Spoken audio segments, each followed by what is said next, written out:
તડકાની આ બાવળી છે બેસી, જો આ બાવળી જો ને ત્યાં બેઠી હોય અહીંયા હા આગળ ગયું એટલે હવે હું વયો જાઉં બરોબર. હા પછી આ અવેડામાં કોઈ ને ત્યાં હા અને અંદર બધી વ્યવસ્થા બધી છે, ઢોરને બાંધવાની વ્યવસ્થા છે, પણ પેક છે એટલે એની અંદર એને ગરમી થાય એટલે આ ખુલ્લામાં ઢોર રહે. હા પછી મારે પંખાની વ્યવસ્થા છે, તો ઢોર આયા ખુલ્લામાં તડકે હોય તો મારે તડકે રહેવું પડે ને ભાઈ. તો ગાયું ત્યાં અંદર ક્યાં ગરમી ત્યાં ક્યાં બે ખુલ્લું છે ત્યાં? ત્યાં ખુલ્લું નથી, એ પેક ફરજા છે, એને સાંજે જ અંદર બાંધવાના. હા. અત્યારે જો આ ગાવું ગયું ને એ આગળ મોટા ગળી છાંયો આવ્યો ને ત્યાં ગયું છે.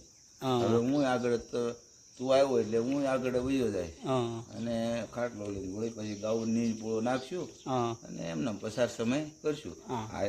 આવી ખુલ્લી જગ્યામાં એકાદો શેડ હોય ને હા તો એ બેસી શકે ખુલ્લામાં. આ ઓલું પેક હોય એટલે શું છે ગરમી વધારે થાય. પંખા પંખા બધી વ્યવસ્થા છે, પણ ગરમી જેવી તાપ પેક. પડતો હોય હા પેક તો રહ્યું ને. લૂ ફેંકે કે નહીં, એટલે આ બહારની હવાથી અને શાંતિ રહે એમ. હા જય ગુરુ મહારાજ. જય ગુરુ મહારાજ. આ શું છે ગાયું માતાને ને પાણી? આ સબૂતરો છે, હા આ કેડીભાઈ નારોલા છે, ગાવડીને એને બનાવેલો છે. હા અને આ પાણી બહુ ફર્સ્ટ ક્લાસ ઠંડુ થાય.